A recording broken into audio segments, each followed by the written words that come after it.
Kenya remains on tenterhooks as the election results are being processed. Yesterday's presidential polls saw millions come out to vote for their preferred candidates. Opposition alliance NASA has already rejected the provisional results. This while Jubilee was ready to declare victory.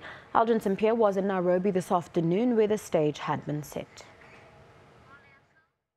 I am at the Kenya International Convention Center, where you can see right behind me the stage has been set for celebrations. This is a Jubilee stage that has been set. It almost seems that victory is certain as it stands at the moment. It's run about 6:30 here in Kenya, and the results that have come in so far indicate that Uhuru Kenyatta continues to win at about more than 10%, leading Raila Odinga. Just looking at those results quite quickly, more than 1 million votes that Uhuru Kenyatta enjoys. 7.9 million of the votes, while Raila Odinga has 6.5 million of the votes. But as those numbers continue to come in, a few other polling stations where the numbers are still outstanding, of course, that would mean that eventually the last numbers, the numbers that are confirmed, and eventually when the announcement is being made, that those numbers would be different. The IABC has just released a statement indicating that there is no plans to make the presidential announcement this evening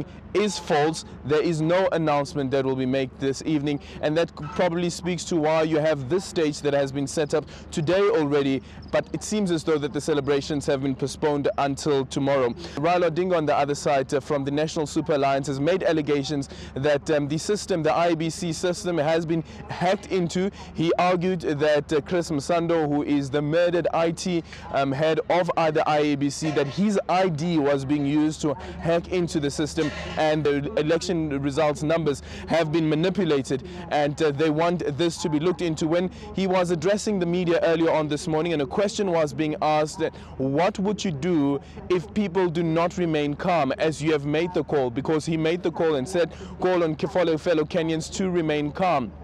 As angry as he was that the results, quote unquote, have been manipulated to a massive extent, he said that, listen, he doesn't control the people. And one then wonders, when you hear such talk from a leader, isn't it that the leader should call on Kenyans to remain calm, but also say that they will make efforts to ensure that the Kenyans do remain calm, considering the 2007 violence that unfolded in Kenya. And we visited various areas around Nairobi, for instance, and one street that we passed through, you can see that the rubble is still in the street, that there were tires that were burned in the earlier on today. There were also reports from other media houses that have been following the developments with regards to protest action that have spurred up in various areas, including Kisumu as well as Homa Bay, where youths have been running battle, or the police have been running battle with youth who are also arguing that the results have been manipulated.